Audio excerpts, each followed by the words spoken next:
Oh, I'm back from Pax East and it was awesome! Hey, what's happening, guys? My name's Brett Hero Did It and I'm back from Pax East! I figured I would tell you that last night, but as I stood up and walked out of the room to take care of some things, I got tired. I got very tired standing up, so I was like, oh, I'll have to do it tomorrow. I don't want to be like behind the camera. But Pax East was tons of fun. It was different than Pax South to me. It was a lot bigger, and like for PAX South, that was my first PAX ever. I didn't know anybody there. I met everybody for the first time. It was a lot of meeting new people. But PAX East, I had friends already. I got to meet plenty of new people. I got to see plenty of you guys out on the show floor.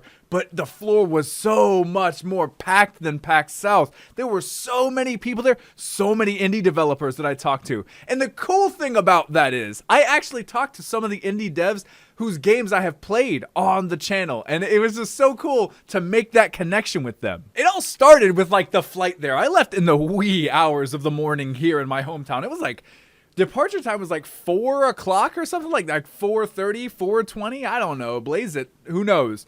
It was early. It was earlier than I had ever flown before. So when we actually took off into the sky, there was no light. All you saw was stars up above, and then when you got high enough, you saw ground stars too. It was so crazy. That was so cool to me. Like once you passed the clouds, there were stars up, stars down when you're down below. But I did. I arrived in Atlanta airport, and damn, I forgot how big that airport was, even though I've been in there twice. It's huge. I didn't know that for the longest time, I didn't know it was the largest airport in the United States. It is. It's fucking big. Okay, there's a lot of, there's a rainforest in there. I'll save that for later, though. That's for the later part of the vlog. But then I got to Boston, and when I got to Boston, I was early. Like, I was super early. I was waiting for the others to show up, and I had to wait a couple hours. But I'm glad I did, because I saw something off the subject of PAX. It was the first time I'd ever seen it, probably I don't know if it's the only time I'll ever see it, but it was almost like a movie scenario, okay?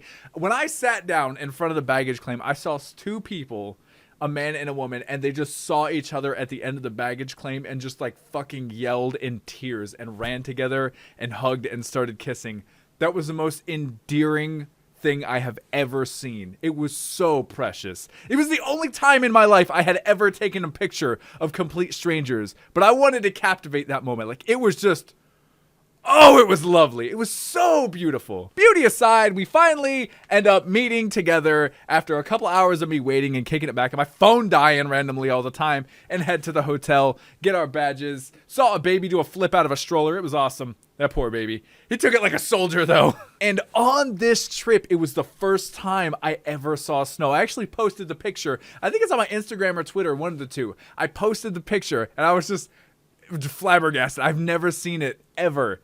I've never felt it ever, and it was the first time, and it was so cool. It was so light and fluffy. I got lucky, because everybody's telling me that there's other kinds of snow that fucking sucks. Like the heavy, wet snow that freezes into a solid when it hits the ground, but no, this was just very enchanting snow. I ended up walking to the convention center in the snow, and I had like piles of snow collecting on my outfit. And at one point we were turning like down the street and shit, and the snow was just blowing up into my glasses, and I would breathe and just fog would just cover my glasses. It was terrible. It was like I was one of those anime characters everybody said. I couldn't see. I needed to install a defroster or have fucking windshield wipers on my glasses or something. Once I did finally start walking the exhibition show floor, it was awesome. I got to talk to developers. I got to talk to plenty of you guys. The coolest thing to me is I had been wanting to play a game at South that I saw called Dauntless, which is like a Monster Hunter style game. Well, it was there, and it was open, and I got to play it, and I can't wait to kill big shit. That's going to be so much fun. It's a lot like Monster Hunter in that you have different classes, like different weapons to use, of course different roles, but it was so cool. I felt like an owl bear. It was so awesome. Aside from that, I actually ended up going to talk to other developers, indie developers, a lot of indie developers. A lot of them, well, I can't say a lot of them. Some of them were actually ones of games that I had played on the channel before. And when we finally made that connection, it was so cool. It was just like, there's the face behind the crazy ass screaming behind the computer. Yeah, it was awesome. It was like I'm a real person. Oh God, I'm just a boy. My nose grows when I lie. I'm not Pinocchio. Don't look at it. Stop. During my time at PAX and in Boston, it was actually the coldest temperature I'd ever been in. It was like fucking 10 degrees, like 9 degrees or some shit at night one time. And it was windy.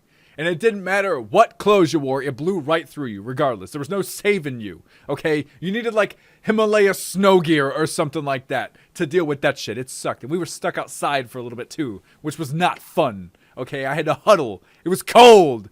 Brr! I'm down here in the South. I'm not equipped to deal with that shit. And I don't mean that, like, I don't have a jacket to deal with it. I'm just not used to it. The panels were a lot of fun. Like, I ended up going to Jack's panel and Mark's panel and Wade, Pat, Gar, and JP's panel. And that was actually their first time on a panel together. It was the first time they were all in the same place at once. And it was so cool to see it because I talk to those guys all the time. And to just see your friends up there having a blast, being goof-asses like they do normally, it's so cool. It is important to me because that means that you guys get to see them for who they are as well, not just on their channels. As PAX did come to a close, we all said our goodbyes. We were all on our flight trips home, and some of us were stuck. It sucked. I'm really glad everybody got out before that fucking blizzard hit. Sorry, Mark, but you're still there. There's a blizzard! It was on the way! My flight got moved up, so I actually had a super long, like, just connecting layover thing in Atlanta, and I ended up getting to do something that I never thought I would get to do, and I'll tell you that story right now. Story time with Dan! So I was waiting to find out at what gate my flight would board because for some reason the ticket and the mobile app just didn't tell me in Atlanta. And I was like, shit, what am I gonna do? I'm wandering around. I ended up finding myself in a rainforest, ate some delicious food, kicked it back, drank a coffee, drank a soda. Man, I was being just an absolute glutton, okay, waiting around for it. But I saw an opportunity I couldn't pass up. I'm gonna go ahead and refer to something real fast. Back, I don't know if it was a week ago or so, I tweeted something out, something along the lines of, I'm like a cat, and that if it's within my morals and I think I can get away with it, I'll absolutely fucking try. And I absolutely showed that in this act. So the receptionist at gate, I'm not about to sell anybody out, damn it. And I had a beautiful conversation. We were just kicking it back, chilling, talking, making people laugh, you know, cutting up. We both had like minds. We liked entertaining people. We both, I'm sure it comes in helping people and customer service and all of that through time. Everybody there was ready to laugh. I mean, they were all pissed off because there was a fucking blizzard stopping them from flying home. They were either delayed or kicking it back, chilling, having to wait on another plane or something like that. But we did. We talked for about 30 minutes, and yeah, it took a little bit of smooth talk, but I had my eyes on a prize, and that prize definitely was not the receptionist. It was her intercom microphone. So after some use of my silver tongue, I ended up getting to use the microphone. I agreed that I would announce that it's time for Zone 1 to board, but what she did not expect was for me to say, Zone 1, ready for boarding. Zone 1, ready for boarding. Just like that, in a seductive voice. Everybody standing there fucking died laughing because they all knew. I can't say all of them because some of them knew what the intent was. That was the intent. Shout out to Delta for letting me entertain your fucking passengers. I loved it. So on the flight home, I experienced a shitload of turbulence. I'm sure it was karma in some sort of way. Man, I was airsick. Originally, I was sitting next to an awesome K9 unit, and then I got moved back to the toilet. And oh, it was awful. Very back of a tiny plane, just getting smacked around by some winds and clouds and shit.